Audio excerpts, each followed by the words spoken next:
Welcome to episode 8 of the Beyond the Guitar podcast, where we help you play the music you love and we talk all things guitar and beyond. I'm Nathan Mills, joined by my co-host Jeremiah Diaz. And you might have noticed, or maybe you didn't notice, that last week we didn't put up an episode. With everything going on in the U.S., especially with racial injustice, we wanted to kind of take a week to pause and listen and learn and elevate the voices that needed to be heard. And so we appreciate you for bearing with us on that. On a related note, Jeremiah released a track related to everything that's going on. Jeremiah, can you tell us a little bit about that real quick? Yeah, sure. The track is called I Can't Breathe, and it's the tragic last words of both Eric Garner and George Floyd most recently. I was just having a hard time processing all the things that were going on. There's been a long line of kind of unfortunate and unnecessary deaths within the Black community in the United States. And so I just took time to kind of process that through music. And it's a little bit of a darker, kind of depressing track. So for me, it was, therapeutic to write, but just, if anyone's curious and they want to listen, it is a little bit on the sad side. So just a fair warning there.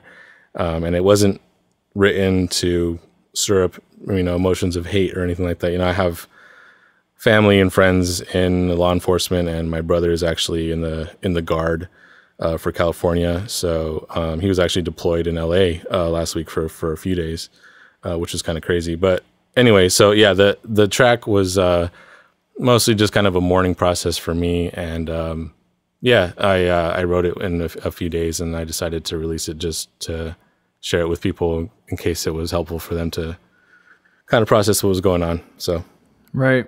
Yeah, and that's I Can't Breathe under Chomachi, and that's on Spotify and where else?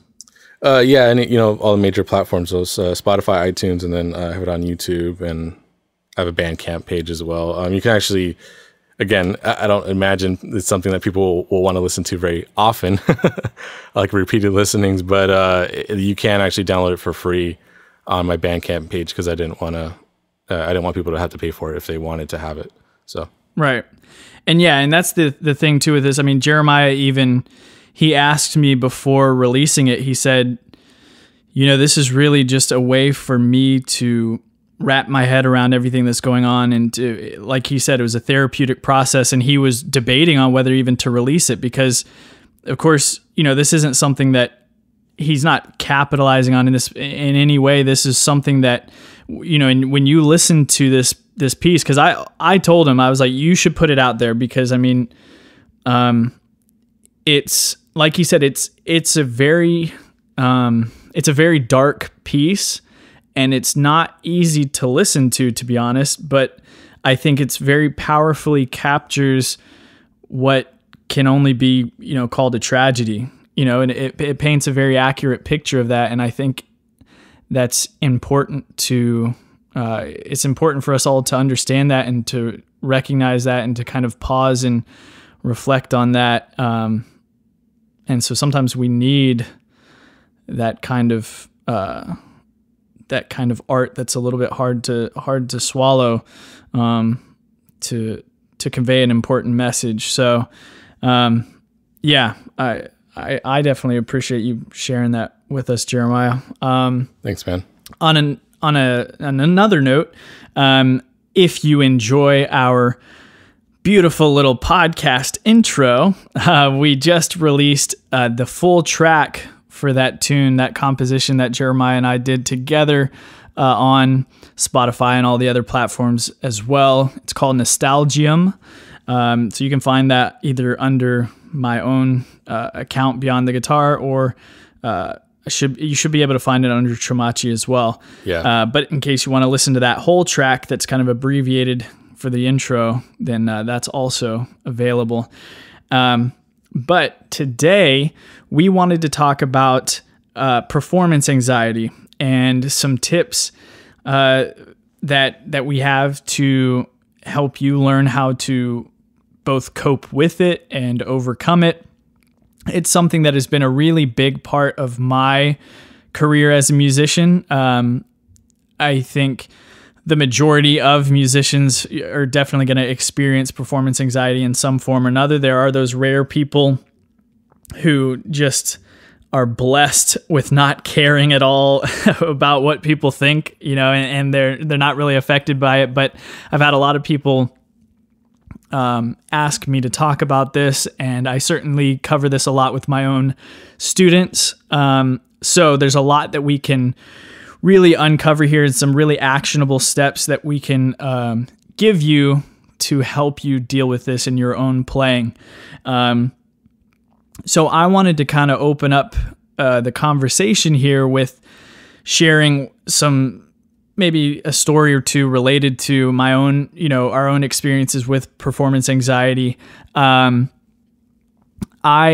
shared some already in previous episodes, but one that I wanted to talk about was I used to play weddings, and weddings, they're low pressure in a way, but in another sense, they're very high pressure because you have this kind of weight that this is these couples, like, one of the most important days of their lives. And so you have these like worst case scenarios spinning around in your head about like, if you totally bomb, you could essentially stain the memory of this beautiful day.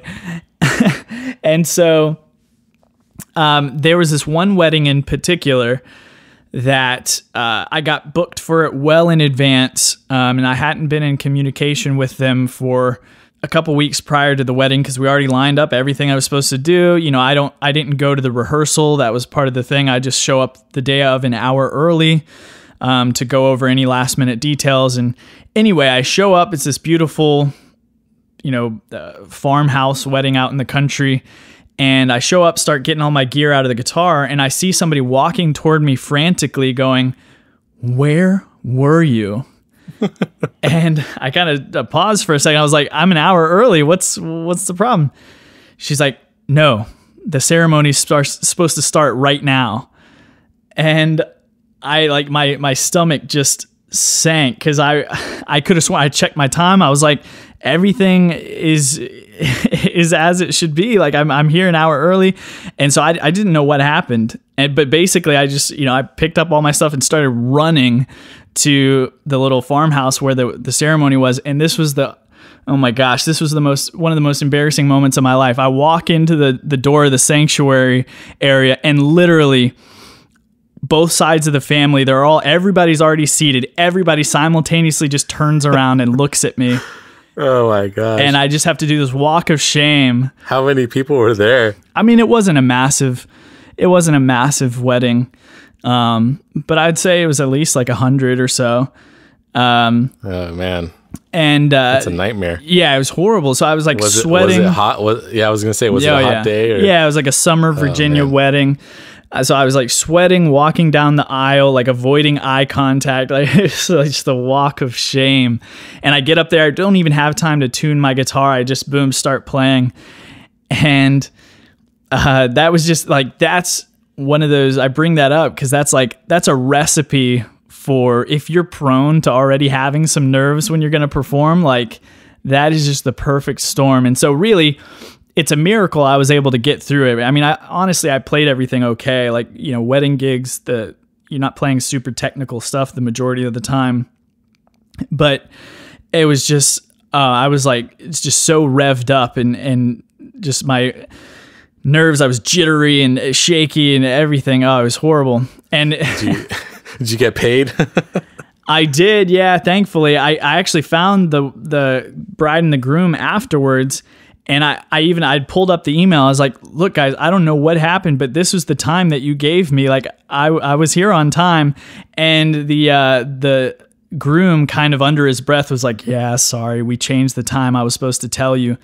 But like, so I look like the bad guy. Thanks, bro. Yeah, exactly. Like I look like the bad guy, and he just kind of quietly mutters like, oh yeah, that was my bad.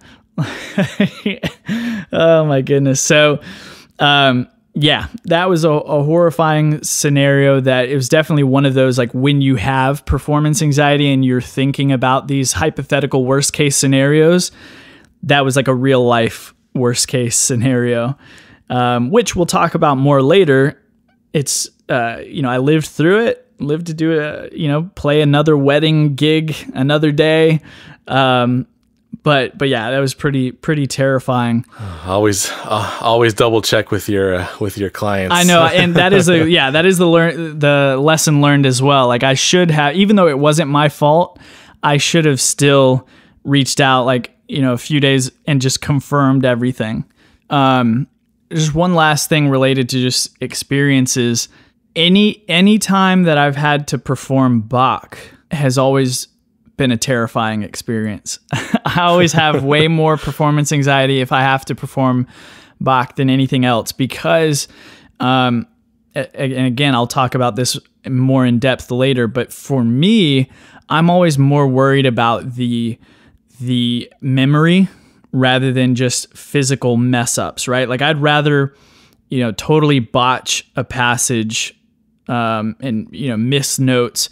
I'd rather do that any day than to completely forget what's coming next. So there's a lot of Bach's music is so hard to memorize, that I always, when I have to perform it, I always second guess myself on, I asked myself, I was like, there's no way you have this music memorized, just because so much of it, especially in some of the more complex lute suites, it's just a continuous string of, 16th notes in some cases where there's often not repeated themes that come back. It's just kind of constant motion, and there's so many different voices going at the same time. And it's just so elaborate that it's hard to wrap your head around, to make it get to the point where it's beyond just pure muscle memory. And so that's always terrifying to me. And I remember there was one concert or recital back in college. It was actually, we called it convocation, where all the music majors would take turns performing in front of the entire music school. And there was always this pressure, this added pressure, because not only were you playing in front of all your peers, but the classical guitar was kind of seen as a little bit of a joke among a lot of the other departments. And just because, there's many... The classical guitar is still kind of the new kid on the block in terms of like the serious concert stage. That was the uphill battle that Segovia had to fight, and it's it's come a long way in the last century, obviously, but still there's kind of this stigma with it. So not only that, but a lot of the classical guitar performances tended to be pretty bad anyway. So that just made it to where when the classical guitarist would go up there, people would you'd kind of hear this like sigh and, people rolling their eyes. So it's like you felt that pressure. You wanted to represent your instrument. So I go up to play Bach and, had that terrifying moment where I totally blanked on what was coming next and just had to like literally improvise a few measures until I could figure out what was going on. And I am not an improviser. So like, I can't just like improvise in, a Baroque style just on the fly. So I'm sure, I don't even remember, those two measures I'm sure were pure garbage, and it would probably like be considered very blasphemous because of course, Bach is viewed as, the absolute genius. And so to change his music is punishable by death. But so that was pretty terrifying. So if I had my way, I would never perform Bach again. I enjoy the music, but it's just not worth performing for me because it's so terrifying. Oh man, yeah. But Bach was crazy too because he was cranking out like a song a week or something insane like that. But anyway, that was nuts. But that does remind me of you have it way worse than classical guitarists in general, or just classical performers in general. When you're solo, right? That makes a big difference. That's like terrifying, yeah. And then the audience as well. Like if you're going to a classical setting, yeah, they're quiet. It's like a very terrifying, yeah. So that does remind me of one story where I was in a class. What was it called? I think musicianship or something like that for college, and it was very basic. Basically, it was centered around piano, vocal, and rhythm lessons. And it was probably like 7 or 8 of us in the class. And then our teacher was like this pretty good classical pianist, and I remember I had learned Clair de Lune at one point by Debussy, right? And I hadn't practiced it in a while, so there was a section that I didn't realize that I had forgotten, and I don't know how it came up, but it came up that I had learned it. And my teacher was like, "Oh, really? Well, that's awesome. Like, you should play it for us." And I was like, "Oh, okay, all right." So, so I'm playing. I get through the first section. It's pretty simple, right? And I'm playing it fine. And then I get to like the arpeggio part, and then like basically like halfway through that whole section, that fast section, I just had a massive memory like fart, and I didn't know what came next, and I kept trying to figure it out, and it was the most painful thing. And then eventually, again, I'm playing this for this, classical pianist, and he's just like, eventually he's just like, okay, all right, that's you can stop. That's enough. Oh no, and I'm just like, oh my god, it was pretty. That's the walk of shame then when you have exactly. And I just kind of like shamefully turn around and look at my classmates, and I'm just like, yeah, I guess I forgot. I haven't practiced in a while, or well, whatever. Right. But it was embarrassing because I just remember thinking like, I didn't bring this up, somebody else did, and somehow I should have said no, I'm not good enough to play this. But you know what? You put yourself out there, okay? I did. And nobody can ever say anything bad about that, all right? It's true. Yeah. So that pianist, he can get over himself as far as I'm concerned. But yeah, I think I could go on. I've got stories for days of facing sheer terror on the stage, but I want to get into some of these suggestions that I've just learned from experience on how to deal with this stuff, because it's a journey, but it's something that I have certainly improved on drastically over time. The first thing that I wanted to hit on, I wanted to get the really obvious answer out of the way, which is what you're always going to hear. If you want to get better at performing, if you want to get used to those nerves and overcome those nerves, you've got to perform more, right? The more you do it, the more often you do it, the more you get used to it. So it's super obvious, but it's so true. I remember when I was auditioning for grad schools, at Middle Tennessee State, I did an audition there. I didn't end up going there, but I did the audition, and I was just chatting with the professor there a little bit afterwards, and I did get accepted, by the way. So I just want to throw that out there.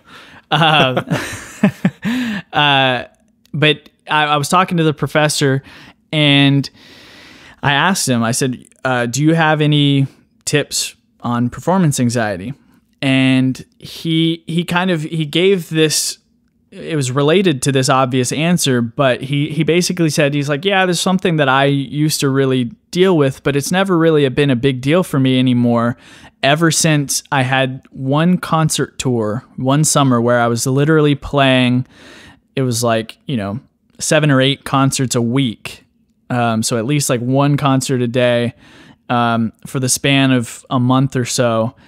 And he was like, after a certain point of that frequency, you kind of just realize that, there's only so much bad that's going to happen, right? So much of this performance anxiety is related to fear of these hypotheticals, the what ifs, you don't want to mess up, all that. But, you do it enough, and if you've put in the work and you've prepared, you realize after doing all these concerts that like even the worst case scenario is generally not that bad.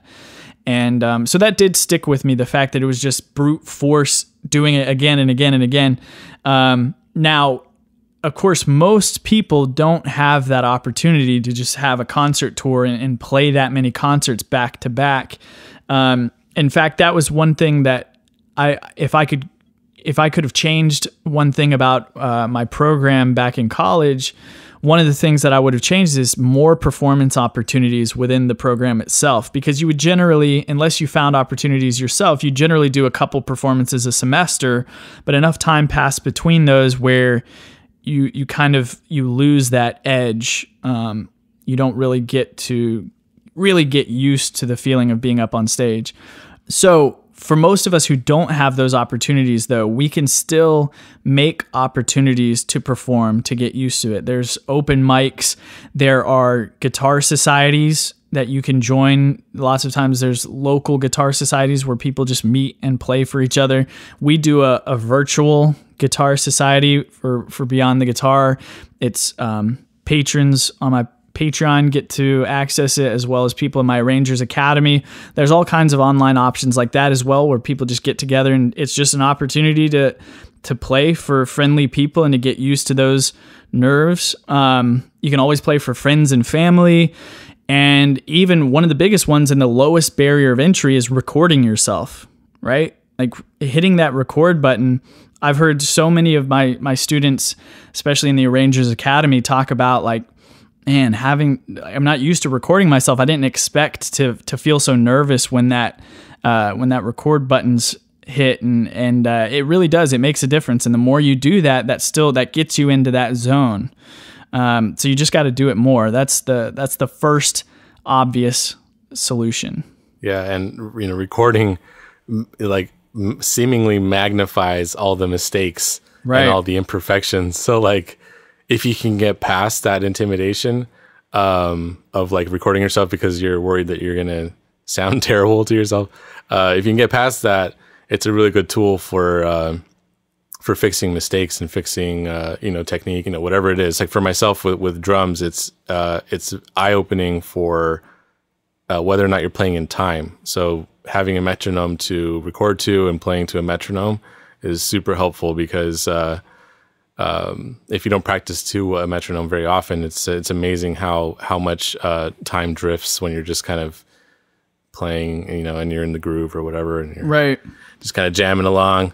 It's huge eye opener. Yeah, well, that's the thing, is that when we're playing in that moment, we only have a finite amount of focus. So we're so intently focused on the act of playing that we're not as capable of truly listening to what we're doing. So yeah, it's an amazing practice tool just in and of itself, to be able to listen back to this unbiased, completely honest recording, back of yourself, so you can truly listen to hear what you really sound like. We also tend to have kind of a rosy picture of what we think we sound like, because we have these ideas in our head of how we want to convey the music. But just because we have that idea in our head, sometimes we can convince ourselves that that's what we're communicating. But when you listen back to it, you're like, oh, that doesn't really come through actually at all. So yeah, that's a good point.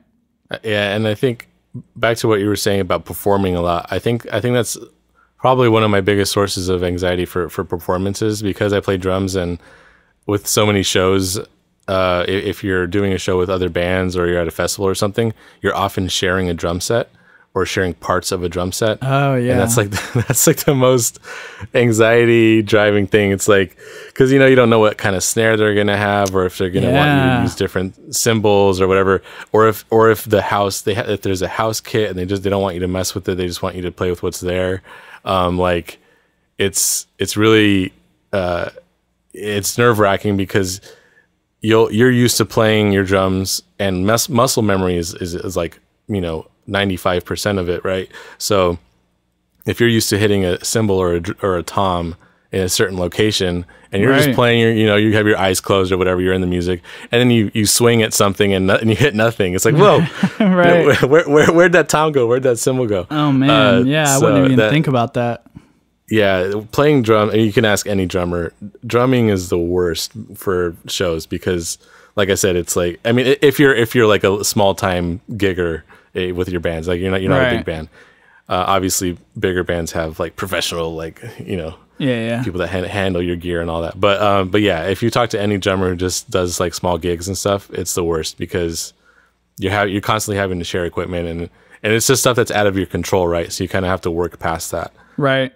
I feel like that would be like the equivalent for a classical guitarist, other than the obvious, like playing somebody else's guitar. But that would be like me like cutting off my fingernails and like pasting somebody else's on right before the concert. Like the shape and the length and everything's just different enough that would totally totally mess me up.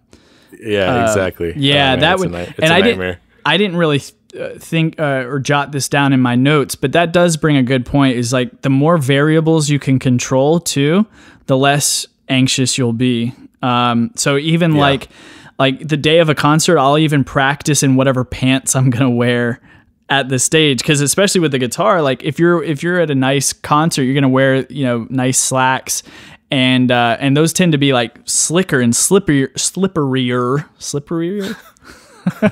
than normal, more slippery than whatever else you would normally wear. And so even little things like that, or the height of your chair, all these little variables that like freak you out in that moment. And so being able to get on the stage a little bit in advance to mess around with this stuff and just get used to it. Controlling those variables is wherever possible is good. And then also just like you were saying, kind of you just have to go with the flow sometimes, and being okay with that.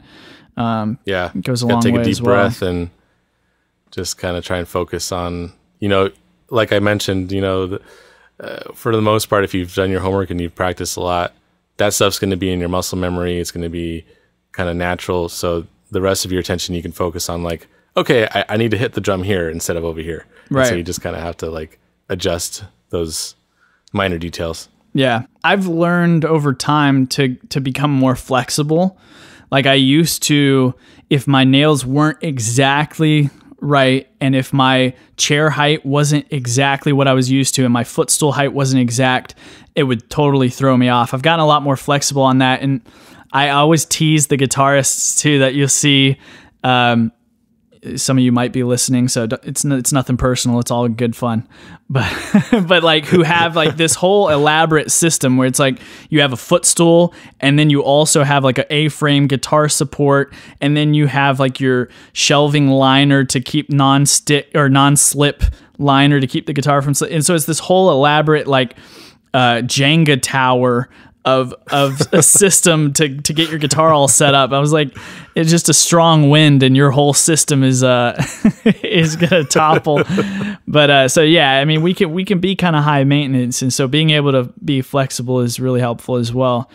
I wanted to hit on another one as well that's also kind of obvious, but still important. So just wanted to get these ones out of the way first before we get into the more nitty gritty things. But being prepared, or even just being over prepared, is obviously just so important. Other than just naturally being able to play the actual music, like if you can't play it, then probably the performance is going to go bad. But other than that, it gives you confidence, which is huge. If you're feeling confident in what you're playing, you're going to be, that's going to carry you a long way, and you're going to be a lot less likely to be freaking out on stage. And then this also comes kind of with the familiarity of performing, but being aware that you probably won't be at 100% when you're performing under pressure. I feel like when I kind of settled into that, and I was like, you know what, that's okay. When I realized and stopped putting the pressure on myself that, oh, what if I don't nail this the same way I do in the practice room? That put me at ease a lot to take that pressure off. And so I would stop trying to play at my max tempo, for example, unless I was feeling really comfortable, or it was like partway through a set and I was settling into it.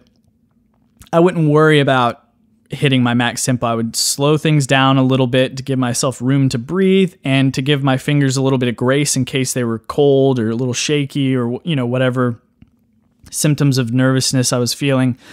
And that goes a long way as well. And so that also ties back into the over preparedness. If you're really set, like this is a tempo, I feel like this piece of music can't be played any slower than this, then when you're practicing, you need to do your due diligence to prepare it to where you can play it faster than that, so that when you go on stage, you can slow down to your ideal tempo.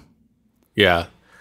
Playing fast at home, like faster than what you're intending to, is really useful. I do that all the time, especially for when I'm going to record.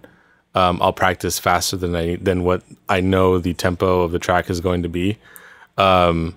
Because it just kind of, like you were saying, it gives you confidence that you can perform it at the correct tempo without any issues. Right. That's a huge confidence booster for sure. And playing fast is equal parts mental as it is physical. I mean, you have to prepare the physical side of it. You have to train that dexterity and that speed and that precision.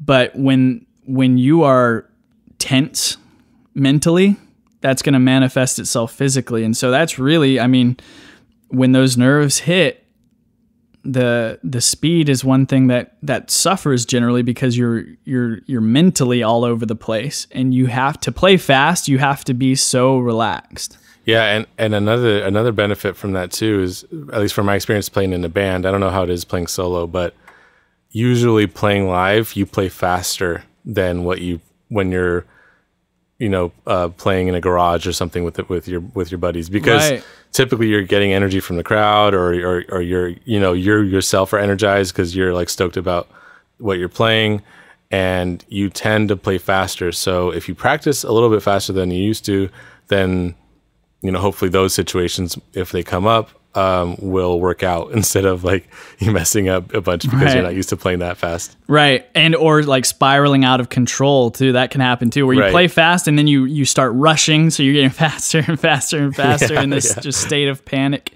Yeah. Yeah, that's very true. So along the lines of over preparing, the next thing I wanted to talk about was, like I mentioned before, I'm always more anxious about memory than the physical. So like I said, I would rather botch a few notes here and there than forget what I'm supposed to be playing. So for that, I really dig deep into over preparing the memory of a piece to give me confidence in my memory. So the important thing here is that I feel like confidence in your memory is almost more important than the memory itself, right? Because there are so many times in a concert, anytime I've had a memory slip in a concert, it's not because I didn't have that section memorized. It was because I doubted my memory for a moment, or I let my mind wander, or any number of scenarios that caused me to forget. But I could play that passage, half asleep.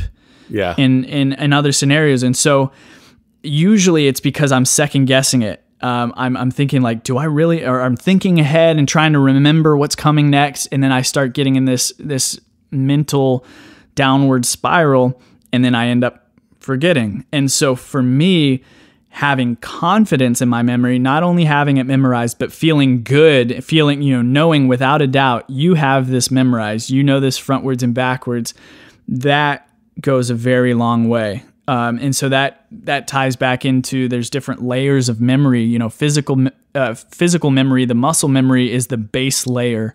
And then you want to use different techniques to build on that, which, we could do a whole episode on this, practicing super slow. So context and muscle memory is taken out of the equation, and you're forced to actually think about what's coming next. Practicing starting in different areas of a piece in random spots that you wouldn't start otherwise. So you have all these destination points where if something does go wrong, you can pick it right back up rather than having to like start a section over or things like that. And then my personal favorite, this is the creme de la creme. If I can do this, I know I have this memorized. It's being able to visualize the entire piece, right? Being able to play through it with my eyes shut without a guitar in my hand. If I can do that, I have no questions about my memory. So confidence in your memory and over preparing that is incredibly, incredibly valuable.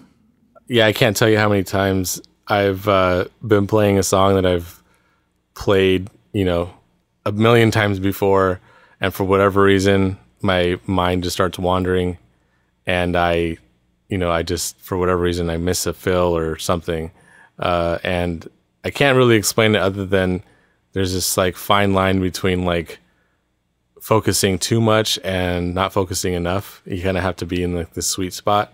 Yeah. But yeah, definitely, knowing the material and being confident in your memory, like that I know this, it's extremely helpful. I like, for example, the song that I messed up on so bad that we had to restart the song over again. I never had that problem again. I went back and I practiced it, right. and I memorized like, okay, I need to know, like you said, half asleep, that when this fill's coming, because like I mentioned before, it was on this weird offbeat and it was like a very particular fill, and I just played it at the wrong time basically. But anyway, just going back and practicing the sections that you have trouble with over and over, so that they're ingrained, and then hopefully when you're performing them, you won't have to worry as much about your focus. If you do wander off or whatever, hopefully muscle memory kick in or whatever, and you'll be able to play through those parts. Yeah, I want to touch on that a little bit more later, because that's one of the things that I was, for me personally, I try to focus less. Yeah. That works better for me. But again, I'll dive into that a little bit more. But the next kind of series of tips all relate to mental discipline. So these are all things that we need to practice disciplining our mind, whether it's in preparation for a performance or during the performance itself. So the first thing here is you want to practice being in the present. So this is really, really important, because there's two things that tend to happen when we're performing. Number one, we get fixated on the past, right? So we're dwelling on previous mistakes that we made in that performance, which creates this vicious cycle, right? You make one mistake, that gets you a little more nervous. So you make another mistake, which gets you all worked up, and you make another one, and then it's just this downward spiral. So not fixating on what happened previously. And then also, this ties in a little bit to what I was saying, where I try not to think that much, not thinking so much about what's coming up. Because really, if you've done your preparation, you don't have to really be thinking that much ahead. If you've done the work, and this is truly ready to be performed. So I find that what happens more often than not, if I am thinking ahead, I'm catching myself dreading future like challenges in that piece, or these hypothetical situations like, what if I don't nail this, or like, oh crap, this part's coming up. So I find that really, like, you need to, and this is a discipline, right? This isn't something that you can just turn a light switch on and be like, okay, I'll just focus on the present. Right? This is what, people meditate on this stuff for that very reason. Like, it's not easy to be completely in the present. And so I think that's really, really important, because there's so many distractions thinking about what's coming up or thinking about what happened before. It's all just clouding your focus and causing things like memory slips too, right? Because your mental bandwidth is spread so thin, thinking about things that when you're practicing relaxed at home, you're not normally thinking about or worrying about. Yeah, you bring up a good point. You just mentioned being relaxed, and it's kind of how I view it. It's like you're relaxed when you're playing. You're not lazy. You're just relaxed and you're calm, and you're not tight. You're not thinking or overthinking sections or whatever that are going to come up. Because oftentimes when that happens with me anyway, if I'm thinking about something that's coming up, I'll usually mess up with what I'm playing now. Right. And so that's it's really tricky. Like I said, you have to be in like this weird sweet spot where you're just kind of like, I don't know, Zen or whatever. You just right, exactly, kind of like middle of the road and just like doing what you got to do and not worrying about things. And it's the zone, right? I mean, it is. Yeah. People talk about it. It's a real thing. Like, you have to fight. Yeah. You have to train yourself to get into this zone, right? And you have to fight to stay in the zone. It's not just an easy thing. Yeah. And one of the things you mentioned about not having, like, staying in the present is also controlling things like, minor details. Like, I always use the restroom like multiple times before I perform. Like, just to make sure. Tell us more, Jeremiah. No, that's it. That's it. But just making sure I don't have anything to worry about in that regard, and like, because I also I tend to drink a lot, because when you play drums you get sweaty and your mouth can get dry and stuff. So I drink a lot of water. So when you drink a lot of water, you have to go use the restroom. And anyway, okay. So just making sure that things are clear like that. You don't have to just like you mentioned, taking care of the things you can control, and that's one of them. That is one. Well, some people can't control that. Well, yeah, okay, you're right. Yeah, no. That is very true. Yeah, that's one of the fewer variables, the better. Let's not beat around the bush, right? Crapping your pants on stage is not an ideal scenario for controlling performance anxiety. Usually I have to just go number one is what I was trying to get at. You're such a gentleman. Yeah. When it's number two, that's a different story. There's something else. Something else is wrong. Well, that's hey, nerves. Nerves. Too many burritos or something. Nerves they work in mysterious ways. That's true. Anyway, I don't worry about that, though. I have frequently wondered, what happens if I just get in a sneezing fit on stage? Like what? I mean, because sometimes that happens, and obviously you can't control it. Oh man, when I start sneezing. And I don't think I have allergies, but if I start sneezing, you can ask anyone that knows me. I cannot stop until I have to go blow my nose and wash my face and just clear out my sinuses. Oh man, it's the worst. Yeah, I fear that a lot. Which I actually funny story real quick. I think it was my Mad World music video. I was recording that. And I had exactly that. While I was recording, I had this uncontrollable sneezing fit to the point where my eyes were watering. Man. Just because I'm, a rock star and a professional, I kept rolling while I was, because I was like, well, some of this take will be usable. So I kept playing amidst all the sneezes. And, at the end of it, my eyes were just watering. I had tears running down my face. And when I was editing the video, it looked like, because this is a very sad tune, and I was trying to play very emotionally, and I was like, it straight up looks like I had moved myself to tears with my own performance. And so I kept in one of those takes where you could kind of see. It wasn't as obvious as I thought it was going to be, because I thought it would be funny if people caught that. You could see the single solitary tear just rolling down my face. It's the most emo thing ever. But yeah, when you were saying when you were talking about sneezing, all I could think of was at the end of the movie of Donnie Darko when the music's playing and he's just laughing in his bed uncontrollably. Yeah, do you remember that part? As no. The spoiler alert. I don't know if I want to spoil it, but basically, it's forever old. Something really bad is about to happen, and he knows it, and he's just laughing about it in his bed uncontrollably. And I just imagine Donnie Darko laughing at you. Sneezing uncontrollably. Yeah. As Mad World plays in the background. That's right. Yeah, that's the connection. So this is one thing, a technique that I love. I first discovered this reading a business book or an entrepreneurial book, whatever you want to call it. The 4-Hour Workweek, Tim Ferriss. I've referenced it before. He talks about fear setting.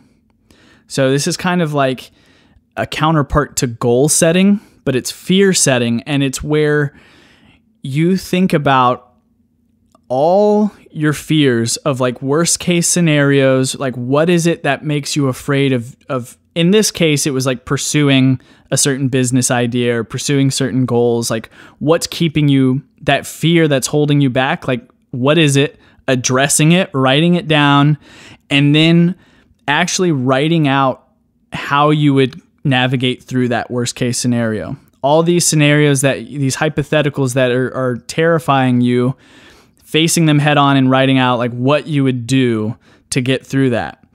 And it's this very powerful thing to where when you see it staring you in the face on the paper and you work through how you would get through that, you start to realize that, these things, even the worst case scenarios, most often are not as big and scary as we build them up to be in our minds.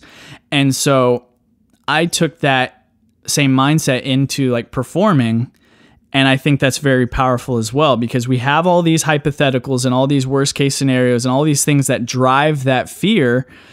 And if you work through those yourself and you work through very intentionally, even writing it down, every individual scenario that plays out in your mind, more often than not, you will realize that, you know what, if that happens, yeah, maybe it'll suck, but it's not the end of the world, right? It's not that big of a deal in the grand scheme of things. Like, I can get past that. I can come out the next day still being a musician, still the sun's still going to come up. Like, it helps make those things a lot less scary at the end of the day. And so that's something that you do have to be really intentional about and really think through these things and meditate on those for a little bit. But it's really powerful fear setting. It's good.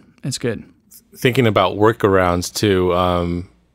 I mentioned for myself, I have a lot of anxiety around whether or not the drums I'm going to be using are going to work for me in terms of my muscle memory and all that, right? So thinking of ways to work around that in terms of like, okay, well, what scenarios would that actually hamper me? And then also like just controlling what you can, right? So like, I like to take my own drum pedal and I like to take my own snare just so that I have a baseline of what is normal to me. And then for like, things like guitars, like I know if it's cold outside, like you can think about things like, okay, maybe I'll play a little bit slower than I usually do if my hands are like not moving the way that I want them to. Just thinking about workarounds like that will help you get through your performance and not, cause you to lock up and mess up a bunch. Yeah, that's great. Another thing that I do related to this mental discipline is fake confidence, right? So I make a very conscious decision, no matter how freaked out I might feel on the inside, I'm going to walk out on that stage with authority, with a smile on my face, like everything is right in the world. And that's going to also throughout the performance, right? It could be going terribly.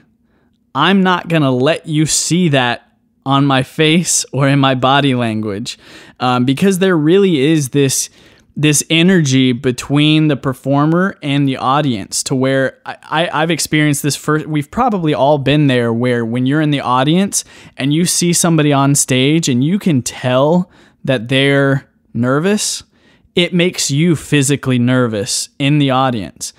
And then the performer or skeptical.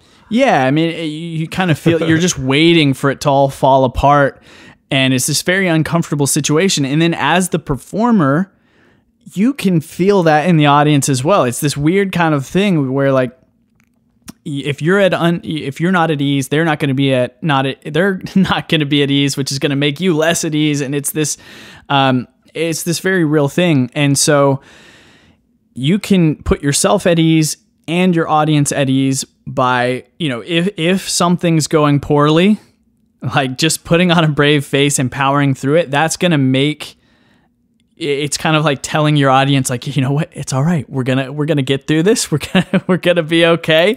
Like, there is a lot to be said about just powering through that and not reacting. And along those lines too, another reason why we just don't want to react to our mistakes is because you have to remember that you are more often than not going to be the expert in the room, at least on your instrument or on that piece. I mean, maybe if you're in music school, it's a different thing, but for most people, especially hobbyists, you're generally going to be the expert, no matter how much of an amateur you might feel like you are. Wherever you're performing, nobody in that room knows that piece like you do. So things start falling apart. Fake it till you make it, right? I improvised Bach terribly when it was falling apart, right? You make it up for a couple measures until you figure out what's going on. So I think not reacting to your mistakes is another big thing, other than those obvious reasons where some people might just not even realize that you made a mistake, but it also feeds back into that confidence and putting people at ease. If they see you, if you're like apologizing every time you make a mistake, or you're wincing and like that's not good for anybody. Yeah, that's something that we have to battle a lot in bands, because when you're like I mentioned before, when you're practicing in the garage or in your practice space, wherever you are, and you're playing together, when you make a mistake, yeah, you can look over and be like, hey, like, what, you make a face like, what was that? Or myself, if I make a mistake, I can be like, like make a face like, sorry guys, I know, like we can keep playing, but like I know I made a mistake there. Right. But it's different when you're in front of an audience, because like we have to remind ourselves, like, guys, if you make a mistake, just keep playing. Yeah. Don't look at each other. Don't make a face. And it's hard. It's really hard because in a sense we kind of trained ourselves to make a face or look at each other or like say what the heck's going on. Exactly. But yeah, like you said, I mean, most of the time, like after a performance, I'll go out and ask like my wife or whoever, even someone that knows our music well, which usually, another thing that you mentioned, for small bands like my own, most of the audience isn't even going to know our music. So like if we make a mistake, they may not even know. Right. They might just be like, oh, that was an interesting choice, these guys are musical geniuses. Yeah, exactly. But yeah, most of the time I'll ask like my wife or my brother or whoever knows our music, like, hey, did you notice that blah, blah, blah mistake at this point? And they're like, no, I didn't notice it at all, actually. And I'm like, okay, good. But yeah, that usually comes because we didn't make a face or look at each other or whatever. When the opposite happens, when we do make a face, and then the people I ask will usually be like, oh yeah, I wouldn't have noticed if you hadn't grimaced or whatever. Right. But, yeah, totally. And we think that we just think we're going to be able to turn that off when it's performance mode. But like you said, we've trained ourselves to react to mistakes. So I've even, leading up to concerts, I'll really get on students and tell them, like, when they're in the lesson playing for me, I'll catch them every time they react to a mistake. I'm like, no, don't do it. Like every time, because you have to train yourself to not react. And I think if there's one takeaway, if you listening were to take one thing away from all of this, it's that mistakes are not that big of a deal.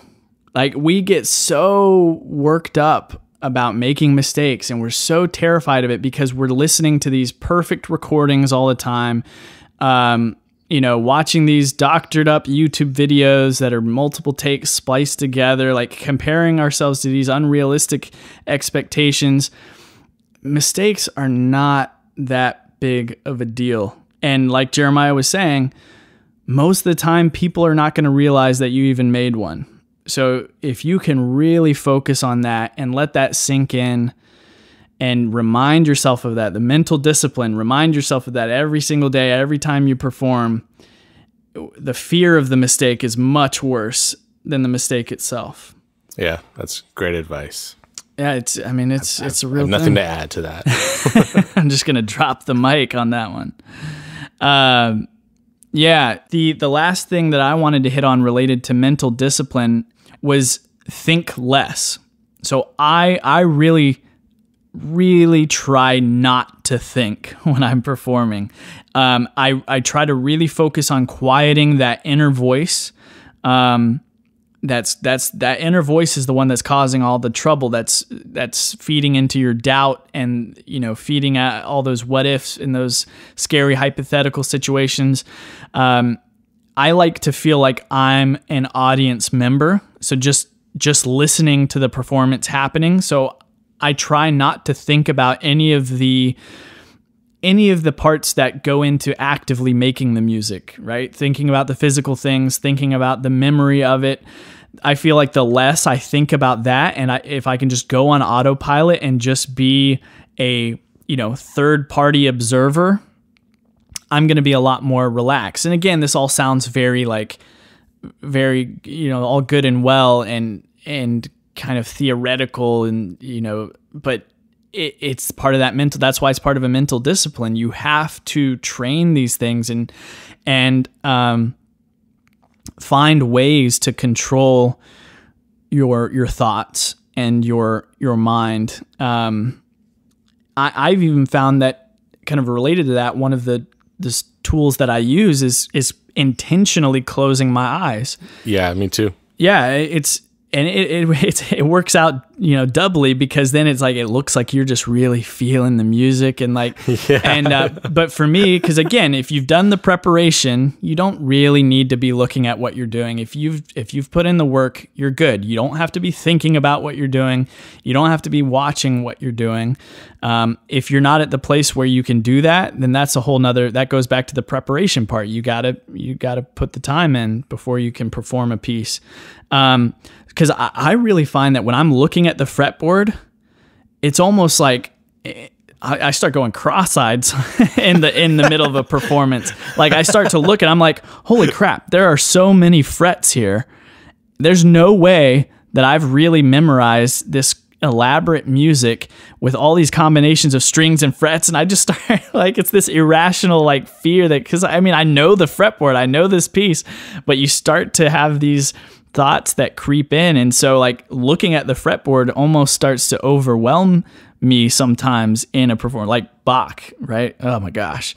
Like it's just close my eyes, do not think. What do you guys against Bach, man? It's just so daggone hard.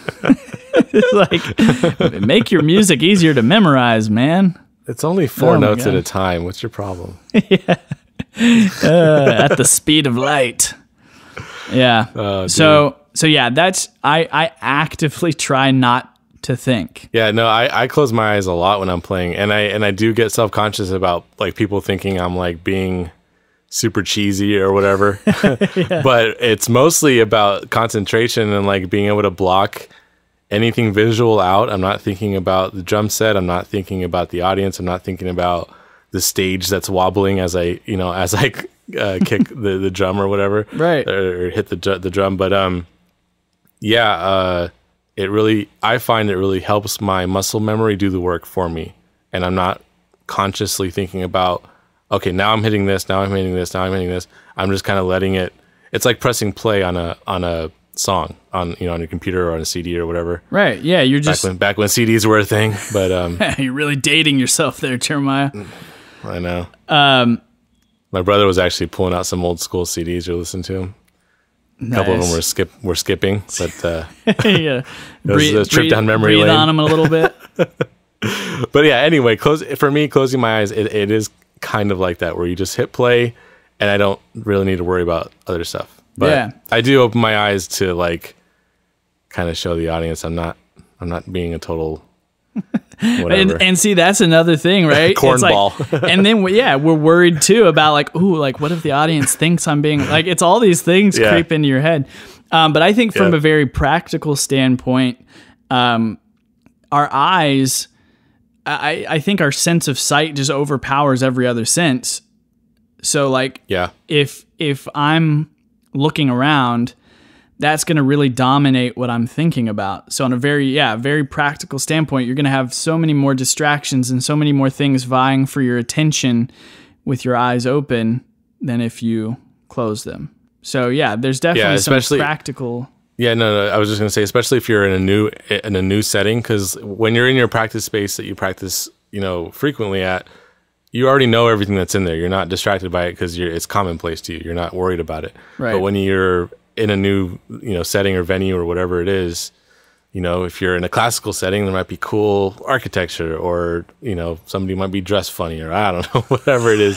And if you're at like a concert or like a little indie show or whatever, there might be other things that distract you, like vinyl records on the wall that are used for decoration. Like, oh man, that's a cool album or whatever. Then right. So there's always going to be way more things that are new when you're performing, and so closing my eyes really helps. Yeah. A method that I've used to help think less that is really effective is focusing on my breath. That's one of my first go-tos. If I start to feel like I can definitely tell when I'm getting out of the zone. So like things can even be going totally fine in a performance, but then I start to feel like that tinge of anxiety start creeping in for whatever reason. And so whenever those warning signs start going off, this is my first go-to, is focusing on my breath. Literally just like inhale, exhale, inhale, exhale. And that's got two benefits. There's the physical benefit, obviously, because, we breathe deeply to relax, right? There's a reason when somebody's having like a panic attack, right? You're telling them to breathe. You wouldn't know anything about panic attacks, Nathan. Yeah. Jeremiah very sensitively makes fun of me when I literally thought I was dying, having a heart attack, watching the Avengers Infinity War. It was a very traumatic time in my life. Man. Turns out it was just a panic attack. But anyway, that's a story from... I'm sorry. Jeremiah's... Yeah, that's a sensitive. I shouldn't have done that. I know. It's a traumatizing time to think back. I'm probably going to start having a panic attack right now. This is back in the Fortnite days when you weren't sure what you were going to do. That's right. It was just all coming to a head. I think it was around the same time. Yeah. And it was like I was stressed out. My Avengers on screen were who's going to die? Exactly. It was very traumatic and all came to a head. But yeah, thank you for reminding me of that, Jeremiah. Sorry, I totally derailed the conversation. I was just kidding. So yeah, the physical benefits of that, because what I find most often too is that because with guitar specifically, breathing has nothing to do with what we're doing, right? Like a singer is going to be much more naturally aware of their breath, right?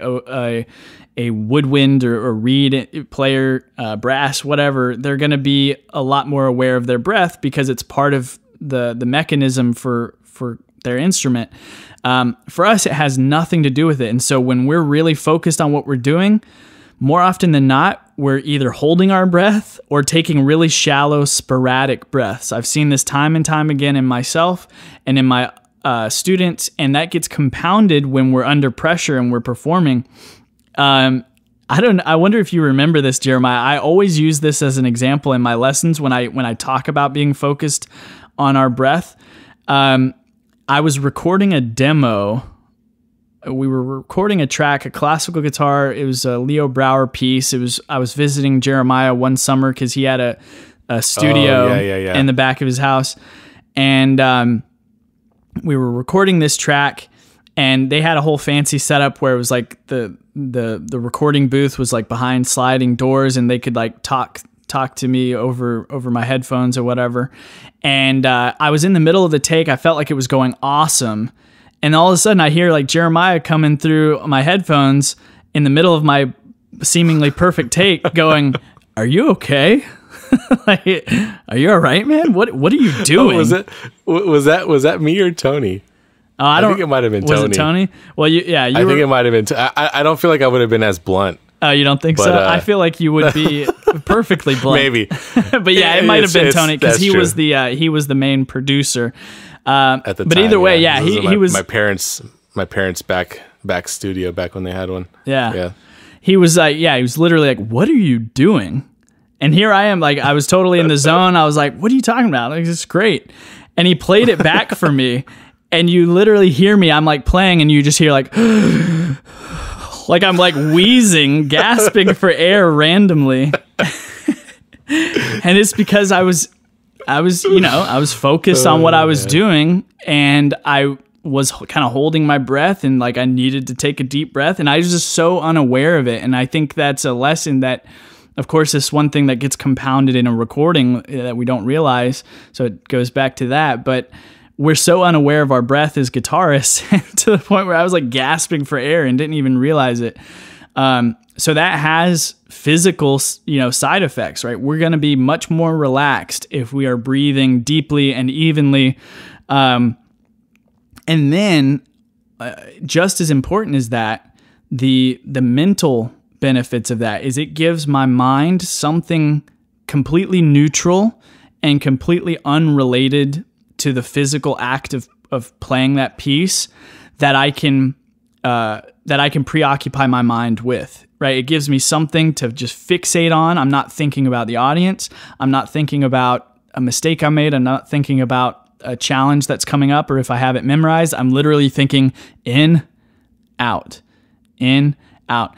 And it sounds simple, but it is super, super powerful. Yeah, I breathe like that a lot when I'm playing, especially when there's a song that's like kind of a faster tempo and I want to make sure I'm not speeding up. I will breathe as I'm playing to make sure that I stay at the right tempo. And then also with if I know that if I'm playing something that's complicated, again, to not speed up and to not flub over myself, I will breathe deeply as I'm playing, and it's a lifesaver. Yeah, it just helps relax. It just helps, and everything. It's crazy. I mean, I think it's just like, sure, there's some aspect of like, you're letting more oxygen get into your brain and into your body, and just kind of slows everything down for you. Yeah, I mean, we have to breathe for a reason, So like stopping so doing that. If you're like playing, you're like, and then you can't hear anything, you can't breathe, your oxygen's getting low, and right, like you can't faint as you play. Yeah, just fall over. I mean, we're not going to be relaxed. We can't think at our full capacity, like if we're depriving our brain of oxygen.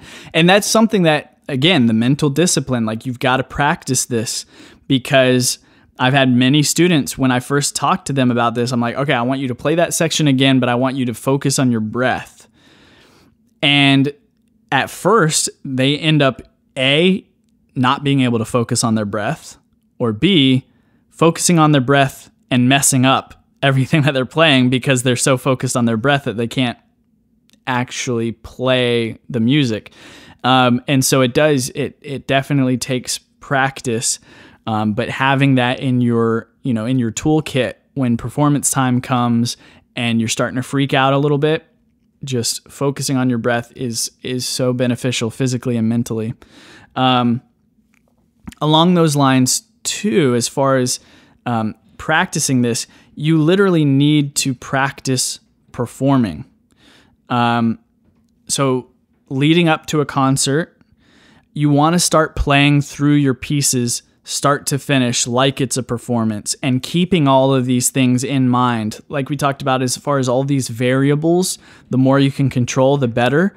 So treating it as closely to a performance as possible. I mean, shoot, you can even, take a bow and, dress up in your clothes, like whatever you want to do. But at least on a very practical level, just not starting over, not reacting to your mistakes, because we have it's a totally different mindset, right? When we're practicing for the sake of practice, we're going to address mistakes. We're going to stop at a section and, repeat it and fix it and hone it. I always say, when you're practicing, you want to treat mistakes with gravity.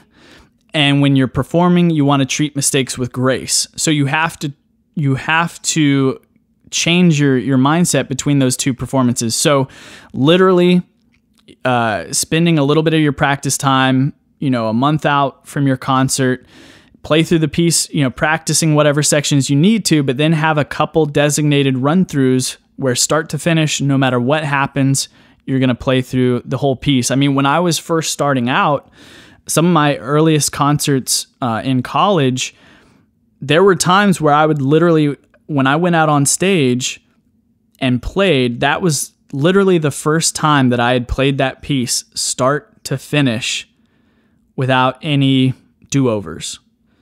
And that was just naivete on my part, and lack of understanding of the preparation. I spent my whole time just practicing the piece, right? Just fixing mistakes. And if I mess something up, all right, I got to clean that up. It was all well-intentioned, but I just didn't think about the fact that when I got up on stage there, I'd literally never just gone through, start to finish without worrying about fixing anything. And that goes back to the confidence, right? You realize that up on stage and you're like, oh my gosh, I've never played this piece start to finish. And so that's going to help you know where you stand with the piece, right? Like, can I get through this piece start to finish? And it's just going to get you more prepared for that, that performance mindset, being in the present. Just whatever happens. I'm going to get to the finish line. Yeah, we do that a lot with my band and bands that I've been in the past, where we'll usually have a set amount of time that we have to play when we're going to play with a show with other bands and stuff. Usually it's somewhere around the 25 to 45 minutes mark. So So we'll literally sit there and time ourselves, start a stopwatch on someone's phone or whatever, and then just play through the entire thing and see how it goes. And it's really helpful, just to like get the set list down, the order, all the mental preparation that goes into it. Yeah, getting that repetition down is crucial. Yeah. Another thing that I like to do, and we just have a couple more here, is I like to really take my time at the beginning of a performance. So what I mean by that is when I walk out on stage, I sit down, I will intentionally take a moment, an extra moment, to just get comfortable, get situated, breathe, maybe visualize the first few notes of the piece, and just kind of sit there and relax for a moment. And again, that does a couple things. That helps me just physically get more relaxed, right? You kind of give yourself a chance to get in the zone right there.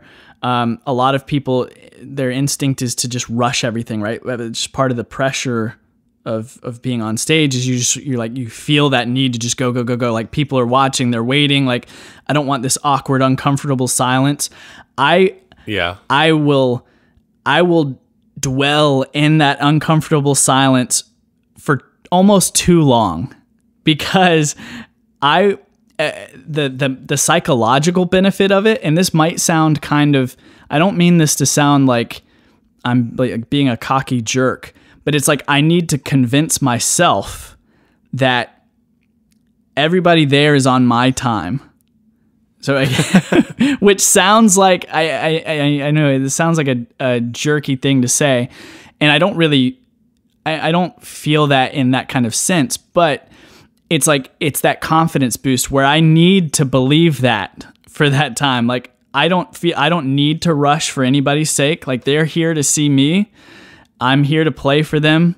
I'm gonna make an emotional, beautiful experience for them. But I'm going to do it on my time. And that gives me a little bit of an edge and gives me a little bit of a confidence boost to just know, like, you know what, I can sit here for a little bit and make people wait a little bit. There's something about that. A little pregnant pause.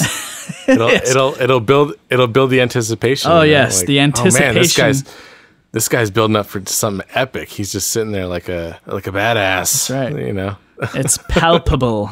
The anticipation is just palpable in the room. It's it really does. You can kind of, if it helps, you can pretend like you're somebody else, you can pretend like I'm a Spanish guitarist from, that's been living and breathing flamenco since the beginning of his days, not just Nathan Mills. Have you seen flamenco live, Nathan? I have, yeah. One of my favorite concerts I've ever been to was a flamenco troupe. That was amazing.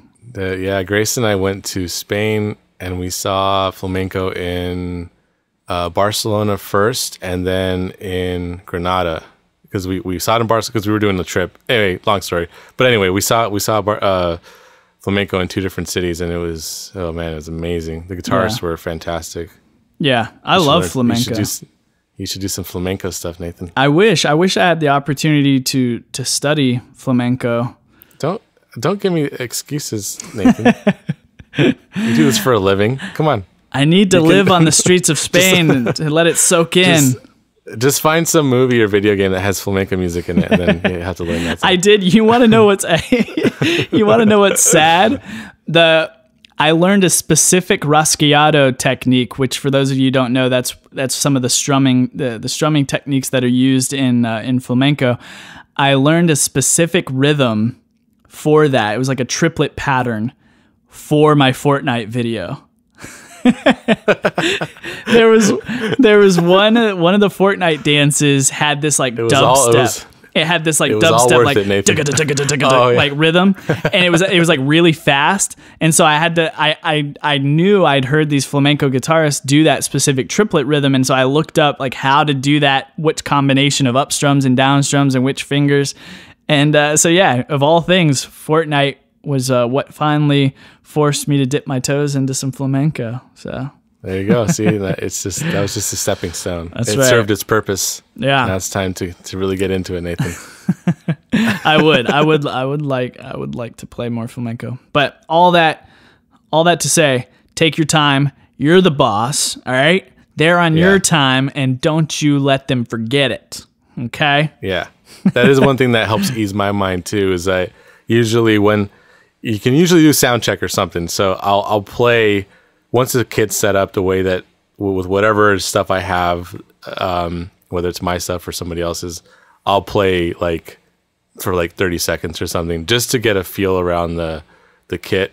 Right.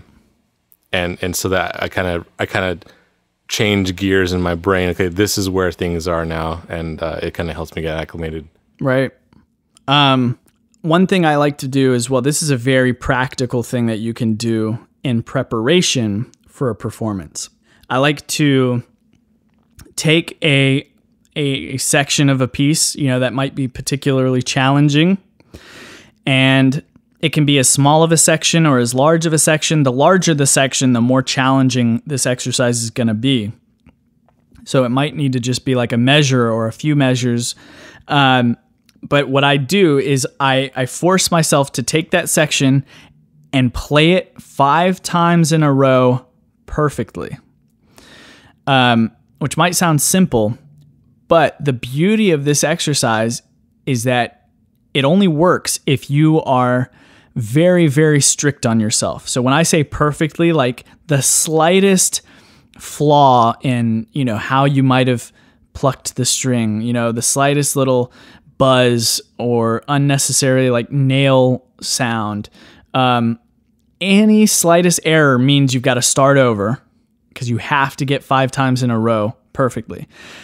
So not only does this help you really refine a section because you get in those repetitions that you need to really tweak it, and it forces you to have this very high level of focus to listen for mistakes that you might not have otherwise listened for.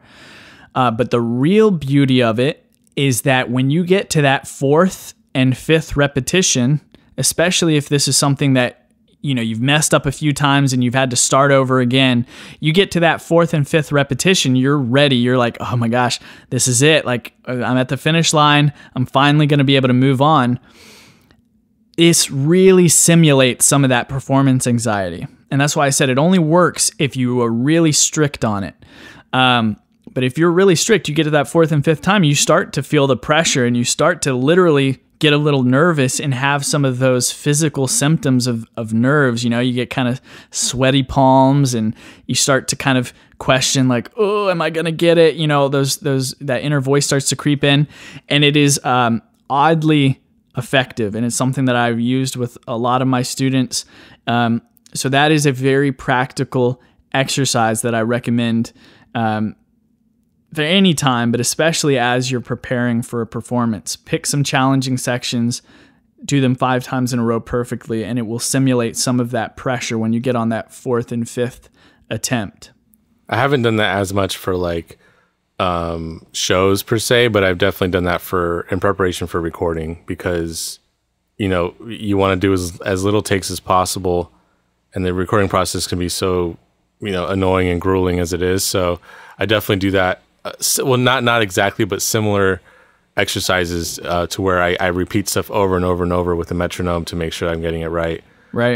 That way, once recording time comes around, it's not so much of a pain. Yeah, doing that preparation beforehand, especially if you're on the clock with recording. Yeah, I mean, I have the benefit of being able to do it myself, but yeah, for people that are recording in studios and stuff, for sure. I have a buddy who did audio stuff for a living for a while, and that was like a big pet peeve of his, is when a musician would come unprepared and they would constantly like messing up, and especially if they did like a project rate instead of like an hourly rate, then they just felt like they could practice in studio, that was not good. But yeah, anyway, that's a whole nother topic. But right, that would be a good one too. So I've got one more that I want to touch on. I know we covered a lot of ground here today. Ideally, hopefully you were able to take some notes, to have these things to just be able to remind yourself and think back on when the time does come and you're preparing for a performance. Maybe it'll be worth another listen through if you haven't taken notes, just to jot some down on a second listen through, because this is all really important stuff, and this is all stuff that has certainly helped me a lot, because especially in those early years of my college degree, like performance anxiety was really one of the biggest stressors of my whole education, because it really did affect me really heavily. So the last thing that I wanted to touch on was to learn to be okay with the physical side effects of nerves. This is a realization that I had, again, partway through my college career, where I initially would think, as soon as whatever it was, shaky hands, cold hands, sweaty hands, whatever might happen, as soon as that started to set in as I was backstage, I already felt like I was doomed. And what I've learned is that, especially as your technique improves and as you just become more comfortable with performing, when those symptoms come up, because it is just a natural physiological response, it's fight or flight when you're under pressure. When those things come up, you can still play through that. It does make it harder, but you most certainly can still play through it, and it's only going to make things worse if you allow that to send you into a tailspin, freaking out about your hands. And usually, if you're able to stay calm, you're able to play through it, over time throughout the concert, things will start to kind of stabilize and you'll relax a little bit. And so at the front end of that, just being okay with those side effects, right? So for me, my hands, they stopped shaking. That was the first symptom. I got over that. I was able to, a lot of that was the breathing too, like learning to breathe and relax helped with that side effect. But even to this day, if I'm about to go on stage, my hands will turn ice cold. It doesn't matter how much I warm up, but the blood just rushes out of my hands to my core. That's kind of, again, that's a physical response. And so it feels like I've just had my hands in a freezer before going on stage. And so I've just kind of learned to be like, you know what, that's okay. I'll take things a little under tempo until I relax a little bit and get warmed up, so to speak. And on top of that, I recommend to, wherever possible, practice in a way that allows you to practice with these physical side effects. So it's harder to simulate like shaking hands or whatever, if that's something that you deal with. But cold hands, that's a very easy thing to simulate, especially if you live in a colder place, right? Like, so I would intentionally, when it's cold out, or even as simple as just not warming up, right? Maybe it's the first time I touched guitar for the day. Sometimes I will intentionally play through a piece when my hands are cold and not warmed up, because that helps me get used to that feeling of having to perform when my hands aren't in their, peak state. So I think that's something that's another tangible, practical thing that you can do to both physically and mentally prepare for a performance. Yeah, I don't have a whole lot to add as far as like the on the practical side of practicing those things, but I will say that I still get butterflies whenever I'm doing a gig in my stomach, and what I've learned to do now is like I get excited about it.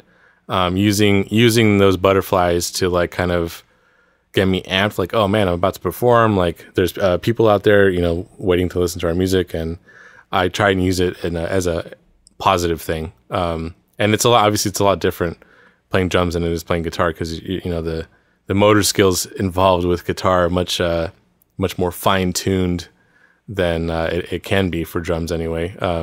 But yeah, that's usually what I do is I try and use it as like an excitement tool, I guess. Yeah, that's a good point too. And I think that can tie back to the mental discipline as well, like practicing that positive mental mindset where normally my first reaction when I start to feel those things would be to go to kind of like a negative place where like, oh crap, like, oh, I'm nervous. Oh, I feel my hands are getting cold. Like what if I mess up? What if I can't play? But turning that on its head and like you said, putting a positive spin on it and be like, you know what, this is awesome. I get to play guitar on stage for these people, and you know, I'm excited to play. And even if that's another thing, like even if you kind of have to fake it, because I would start, you know, people would ask me how I was feeling before a concert, I would start telling people like, yeah, I'm really excited, it's going to be a lot of fun. On the inside, that was like the farthest thing from the truth. But you say these things enough and you practice this and you start to believe it. So yeah, that's a very good point. Well, I think that's a good place to end it. Thank you so much for listening. I hope this was helpful for you. Let us know if you have any comments on anything we touched on here, or if you have ideas for future topics you would like us to cover. You can comment on the video on YouTube if you would like. We have the podcast goes up on YouTube under the Beyond the Guitar podcast YouTube channel. Or you could just hit us up on Instagram. I'm at Beyond the Guitar. Jeremiah's at Chomachi. You can also find me anywhere under Beyond the Guitar. Of course, my music videos and everything on YouTube are Beyond the Guitar. If you want to learn how to make your own classical or fingerstyle guitar arrangements like I do, you can go to my website, beyondtheguitar.com, and take my free training, Fretboard Freedom, where I teach you how to find and play chords anywhere on the fretboard. That's a great way to get started if you want to make your own guitar arrangements. And Jeremiah touched on it a bit, but anywhere else we can find you? Yeah, on YouTube, you know, iTunes, Spotify, all the major streaming platforms. You can find my music. That's Chomachi, Chomachi. And like we mentioned earlier, Nathan and I finally released our intro/outro track that you'll be hearing shortly, I think. So it's just a short little tune that we put together. We're pretty proud of it. And then I also put out recently the track I Can't Breathe, which again, it's a little heavy. So if you're not ready for that yet, then you can probably steer clear. But if it's something that you want to check out, it's available on my YouTube channel and other streaming platforms. Awesome. Well, again, thank you so much for listening. Much love. And as always, we'll see you in the next one.